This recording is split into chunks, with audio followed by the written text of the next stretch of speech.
လိုနေရင်ဘဝတစ်ခုလုံးဟာနေတယ်လို့ကွယ်ရေပေါင်းမင်းနဲ့မပြေအိုးတပွဲ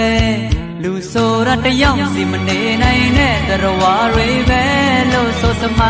ရှိခဲ့လေအဖို့မွန်တွေနဲ့အိမ်တောင်တွေနဲ့တဲ့တဲ့မြဲ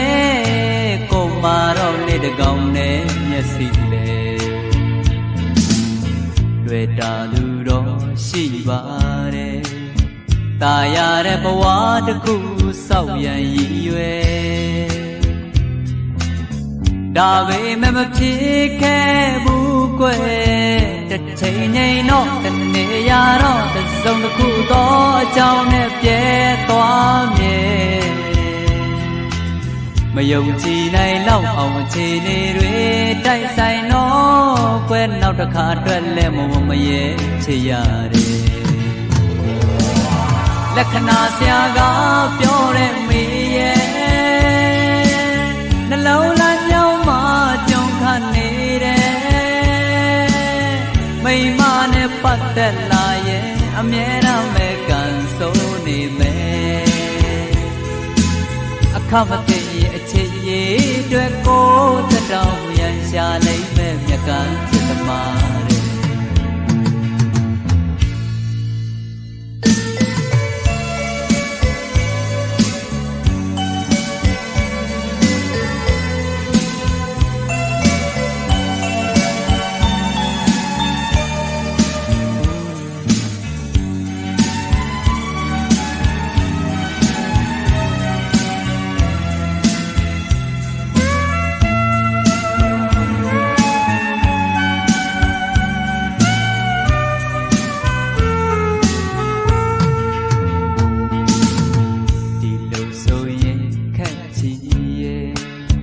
ကိုလိုချင်ဆုံးတစ်ခုကမရနိုင်ပြီကွယ်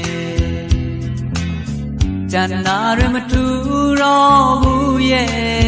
ရင်ထဲစိတ်ကူးကောင်းထဲဖို့ဖို့ကြံဆောင်လေးသမျှတဲရိတ်ကြခဲ့ရဖို့ကွယ်ရှင်ရင်ရွှေထီးဆိုတာစွန်စားခဲ့တာလေရကမှပဲမိဖုရားကမရှိလက္ခဏာဆရာကပြောတဲ့မေရဲ့နှလုံးသားကြောင်းမှာကြုံခနေတယ်မိမနဲ့ပတ်သက်လာရဲ့အမြဲတမ်းပဲကန်ဆိုးနေပဲ